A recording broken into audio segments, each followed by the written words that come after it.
нәрселерді байытатын, әулетін байытып, жақсы өмір сүруге көмектесетін нәрсені айтатын болады. Мен соны грамотно жеткізетін болады. Қараңдар, халқым.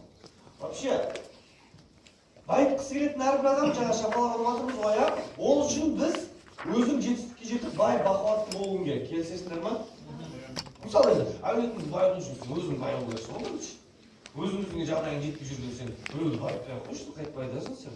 Болады, сен когда сен өзіңе ақшаң жетпей жүрсен, маңғырмаң, сен ойлап жүреді ғой.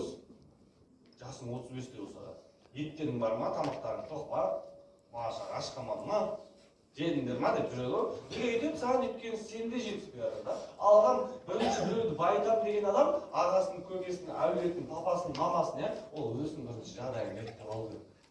Бірінші өзің реттеші. Бірінші таптағанша өзің реттеп. Бірінші сенің күшті нәрсең ол не істейсің? Өз-өзіңді обеспечить. Ешкімнің кез обеспечить етпейді. Соның өзі көмек сенің обеспечение бірінші. Сосын барып, ары қарай сен өсесің, өсіп, уже әулетіңді байытуға келесің. Сол үшін ең бірінші жетістікке жетіп, бай бақуатты болу үшін өзің жету керексің. Бірінші сен өзің жағдайын жасап, өзіңе жеткізу керексің. Енді қараңдар, әр отбасында бір адам рисковать етіп қана кедейліктің жібін үзеді. Әр отбасында, вообще әр әулетте бір адам болады дейді, кішкене рисковать етіп. Үйсілетті кедейліктің жібін үзеді. Жақсы өмір сыйлайды. Отбасына, әулетіне. Әр әулетте сондай бір адам болады. Айтады ғой,